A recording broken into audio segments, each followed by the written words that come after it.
بہرحال ذوالنون مصری کے زمانے میں مصر میں وہ نچنیاں آئی اور ناچ گانے کی محفل منعقد کرتی. اس زمانے کا مسلمان بڑا غیور تھا. جب جوانوں کو اس نچنیا کی طرف جاتے دیکھا تو لوگ آئے اور آ کر کے ذوالنون سے کہنے لگے ذوالنون تمہارے ہوتے مصر میں ناچ گانے کی محفل, شراب و شباب کی محفل ہم کیسے برداشت کریں, جبکہ ہمارے نبی نے فرمایا کہ جس گھر کے اندر گھنگرو کی آواز آتی ہے, یعنی پاسیب پہن کر جو عورتیں گھر میں رہتی ہے, 40 گھر دائیں سے, 40 گھر بائیں سے, 40 گھر آگے سے, 40 گھر پیچھے سے, اللہ رحمتوں کو اٹھا لیتا ہے.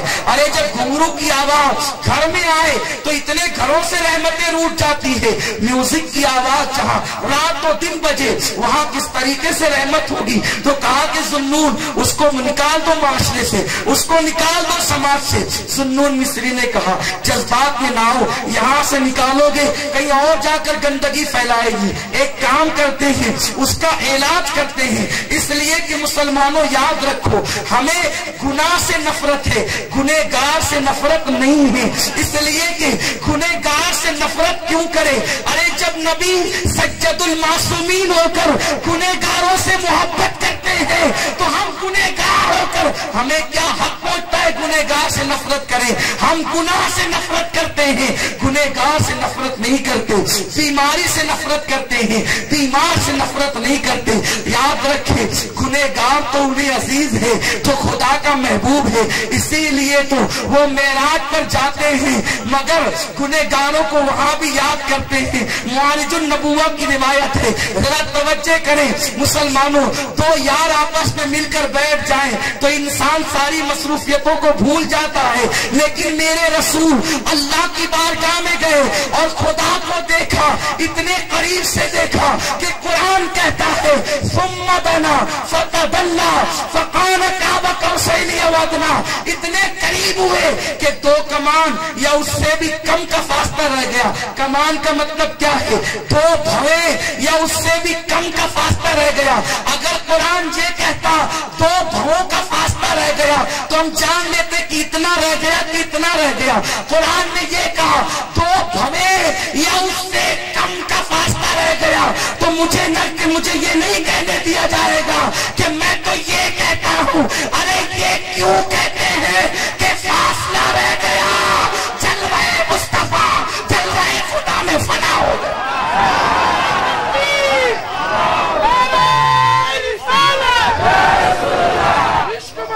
وہ قطرہ تھا جو وحدت کے دریا میں فنا ہو گیا. یہ کیوں کہتے ہو کہ یہ رہا کہ وہ رہا, یہ نہیں کہتا کہ محمد خدا ہو گئے.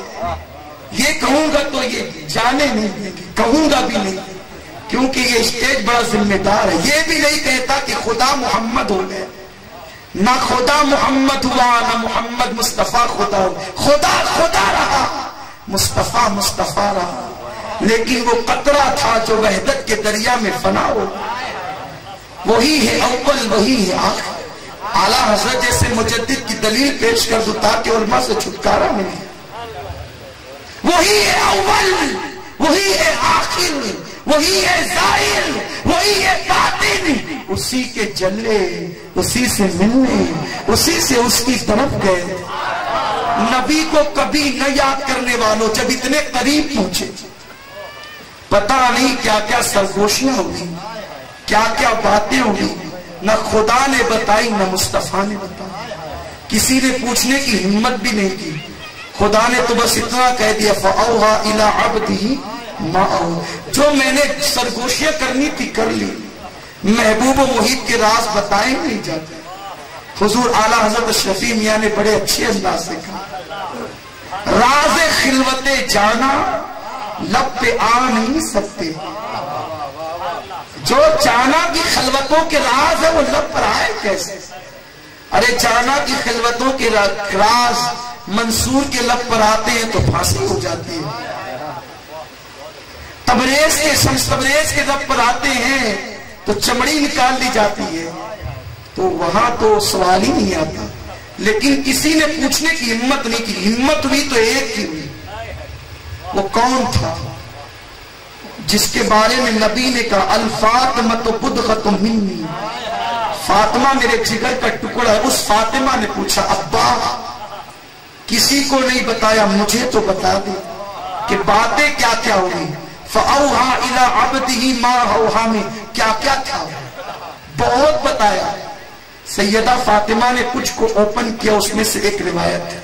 کہا بیٹی بہت سی باتیں ہیں، چند تمہیں بتا دیتا ہوں لیکن تم سب نہ بتانا، تم بھی جب بیان کرنا تو چند ہی بیان کرنا. تو پوچھا سیدہ نے کیا کیا تھا، تو اس میں کی ایک روایت ہے. سیدہ سے آقا نے کہا بیٹی جب میں قابہ قوسین کی منزل پر گیا تو خدا مجھ سے کہتا تھا محبوب مانگ، کیا مانگتا ہے حبیب مانگ لے، کیا مانگتا ہے. 1 2 3 نہیں، اللہ نے 70,000 مرتبہ مجھ سے ایک جملہ کہا محبوب مانگ، کیا مانگتا ہے. سیدہ نے عرض کیا بابا اس 70,000 کے جواب میں آپ نے کیا کیا مانگا. قربان. آقا فرماتے بیٹی وہ جب جب کہتا مانگ کیا مانگتا ہے، میں کہتا میری امت کو بخشش. اس کا ایک سوال ہوتا، میرا ایک ہی جواب ہو. حالانکہ ہر سوال پر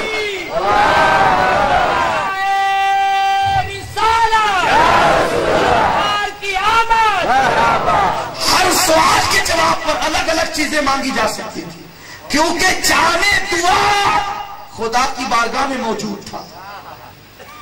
جس کا وسیلہ لے کر دعا کر لو تو دعا قبول ہو جاتی ہے. وہ محبوب جب خدا کی بارگاہ میں ہو اور 70,000 مرتبہ خدا کے مانگ، حضور کہتے ہیں میری امت کو بخش. جو اتنا امت کو یاد رکھے تم انہیں کتنا یاد کرتے، ان کی خوشی کا کتنا خیال کرتے ہو. تو عرض یہ کر رہا تھا گنہگاروں سے نفرت کرنے کا حق نہیں ہے. وہ سید المعصومین اتنا پیار کرتے ہیں، وہاں بھی یاد کیا خدا کی بارگاہ میں. قابہ قوسین نے یاد کیا تو نفرت نہیں کرنا، محبت بانٹو محبت ملے گی. نفرتوں کے سفیر نہ بنو، محبتوں کے سفیر بنو. محبت تقسیم کرو.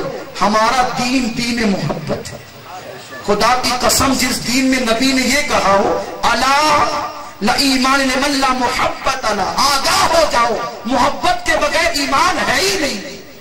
سارا کے سارا دین محبت. خدا سے محبت ایمان ہے، نبی سے محبت ایمان کی جان ہے، اہل بیت کی محبت اہل اسلام ہے، صحابہ سے محبت دین کا تقاضا ہے. محبت ہی محبت تو ہے. تم کہاں نفرت کا ڈھول پیٹنے بیٹھے. محبت کے سفیر بنو، محبت کو تقسیم کرو. تو بہرحال ذوالنون نے کہا اگر میں یہاں سے نکال دوں گا کسی اور بستی کو جا کر خراب کرے گی، علاج کرتا ہوں. خادم کو بھیجا جاؤ اس سے پوچھو ایک رات کی قیمت کیا ہے. خادم گیا، اس نے پوچھا کون ہو تم؟ کہا میں ذوالنون مصری کا خادم ہوں. اپنے حسن کو آئینے میں دیکھ کر اترانے لگی. اوباش لڑکے اگر میرے شہدائی ہے تو کیا بات، خدا کا ولی بھی میرے حسن پہ پھسل گیا. لیکن اس کو نہیں پتا تھا، اس کو نہیں پتا تھا جس کی آنکھوں میں مدینے کے جلوے بستے ہیں وہ کسی کے حسن کا شہدائی نہیں ہوتا. وہ جدھر جاتا ہے لوگوں کو سدھارتا چلا جاتا ہے. وہ اترانے لگی، قیمت بتائی. خادم نے آ کر بتایا. ذوالنون مصری نے قیمت دے دی. دیکھو سدھارنے کے لیے کتنے جتن کرتے ہیں بزرگان میں، اپنی جیب کے پیسے خرچ کرتے ہیں. کوئی سدھر جائے، کسی کی زندگی بدل جائے. لے جا کر کے خادم نے دیا. کہا کہ ذوالنون مصری نے کہا آج کی رات عام محفل نہیں ہوگی، صرف ذوالنون کے لیے تم خاص ہو. پیسے وصول کر لیے. اس نے کہا مجھے پیسے سے مطلب ہے، مجھے نہیں پتا کہ آنے والا کون ہے. عشاء کے بعد اپنا حجرہ چھوڑا، اس نچنیا کے حجرے کی گاہ طرف گئے، کمرے کی طرف گئے. پہنچے، اس طرح مخاطب ہو بیٹی کیا تو نے کبھی نماز پڑھی ہے؟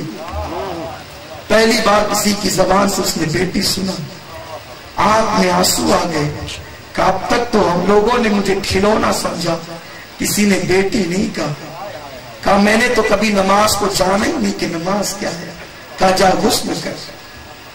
اپنی طرف کے کپڑے دیے، کپڑے پہن اور پھر پیچھے کھڑا کر دیا، کہا دیکھ جیسے میں کروں گا ویسے تو نہیں کرنا، کہا مجھے تو کچھ آتا بھی نہیں سوائے نقل کے، کر کیا سکتے ہیں۔ ہاتھ اٹھا دیے، اللہ اکبر کہہ کے ہاتھ باندھے، اس نے بھی نقل کی۔ قرآن پڑھا تو قرآن میں وہ تاثیر تھی کہ اس کی آنکھوں سے آنسو نکل رہے تھے، موت پر جو رونا نہیں جانتی تھی وہ قرآن سن کر رو رہی تھی۔ قرآن والے وہ ہوتے ہیں جو قرآن پڑھتے ہیں تو خود کا دل بھی لرزتا ہے، دوسروں کا بھی لرزا دیتے ہیں، ورنہ گستاخ کا حال تو یہ آقا فرماتے ہیں قرآن پڑھتے ان کے حلق کے نیچے نہیں اترتا، دل کیسے متاثر ہو سکتا۔ آپ کو آوازیں اچھی لگتی ہے، اللہ آواز نہیں دیکھتا، وہ تو دلوں کی کیفیت کو دیکھتی ہے۔ دل متاثر ہوا، رکوع میں گئے تو وہ جھک گئی، سجدے میں سر رکھا، سر کعبے کی طرف تھا، دل مکین گنبد خضرا کی طرف تھا، عرض کیا مولا یہاں تک لانا میرا کام تھا، اس کی آگے سنبھالنا تیرے کرم کا کام ہے، اگر اب بھی یہ نہ بدلی تو میں نے تو اپنا کام پورا کر دیا ہے، اب تجھ پہ چھوڑ دیا ہے۔ ندا آئی ذوالنون یہاں تک تو نے لایا، سر جھکایا تو نچنیا تھی، سر اٹھائے گی تو ہماری ولیہ بن جائے گی، سر اٹھائے زندگی بدل گئی۔ 2 رکعت نماز نے پیچھے کھڑے رہنے والے کو ولی بنا دیا۔ تم کیسے نمازی بنے؟ 40 دن تک لے کر نکلے لیکن نبی کا ادب بھی نہ سکھا سکے، ولی کا ادب بھی نہ سکھا سکے۔ ارے یہ کیا نماز ہے جو بے ادب بنا دیتی ہے؟ نماز بے ادب نہیں بناتی، نماز کو ادب سکھایا کرتی ہے۔ وہ نماز اٹھک بیٹھک کے علاوہ کچھ بھی نہیں ہے جس نماز میں نبی کا ادب نہیں ہے۔ قرآن اس نماز کے لیے کہتا ہے عاملۃ ناصبۃ تصلی نارا حامیہ، نماز پڑھ کے آئیں گے، محنت کر کے آئیں گے، پھر بھی جہنم کے اندر داخل کیے جائیں گے۔ وہ کون سی نماز ہے جو جہنم میں لے جائے گی؟ نمازی بن کر نبی کی بے ادبی کرنا ہے، ورنہ نماز کا سچا پن تو یہ ہے 2 رکعت میں ذوالنون نے اس کی زندگی بدل دی۔ اور پھر جب سلام پھیرا تو لڑکی غائب تھی، اسی کے گھر سے وہ غائب تھی، طویل عرصہ ڈھونڈا نہیں ملی۔ ایک دن سوئے تو خواب میں دیکھا ذوالنون میرے دوست کا انتقال ہو گیا، ذرا جنازے میں شریک ہو جانا۔ پوچھا پتہ کیا ہے؟ تو کہا کہ تمہارے مضافات میں ایک پہاڑ ہے، اسی غار میں میرا دوست سو رہا ہے۔ جب وہاں پہنچے تو دیکھا کہ پرندے نور کے منڈلا رہے تھے، کپڑا ہٹایا، پیروں کے نیچے سے زمین کھسک گئی کہ مجھے کہا گیا کہ دوست کا انتقال ہو گیا، جنازے میں تم شریک ہونا۔ کپڑا ہٹایا، دیکھا تو کوئی اور نہیں تھا، جو چند دنوں پہلے نچنیا کہلاتی تھی اسی کی لاش پڑی تھی، نور کے پرندے منڈلا رہے تھے۔ کہا اچھا یہ دوست ہے جس کو ہم نے وہاں تک پہنچایا، وہ اتنا بڑا ہو گیا کہ ہم سے کہا جا رہا ہے کہ جنازے میں شرکت کر۔ چہرے پہ کپڑا ڈالا، سوچا کہ کفن کو خریدنا ہوگا۔ جب کفن خریدنے بازار گئے اور وہاں لوٹے تو دیکھا کہ لاش نہیں تھی، کچھ نہیں تھا، ایک چٹھی تھی۔ چٹھی کو اٹھا کر کے دیکھا تو لکھا ہوا تھا جو ہمارے محبوب ہو جاتے ہیں کسی کے کاندھے کا محتاج نہیں بناتے، ہم اس کا انتظام خود کرتے ہیں۔ یہ نماز عاشقوں کی نماز ہے، اس مقام پر پہنچاتی ہے۔ ایسی نماز پڑھو، کامیاب ہو جاؤ گے۔ وما علینا الا البلاغ۔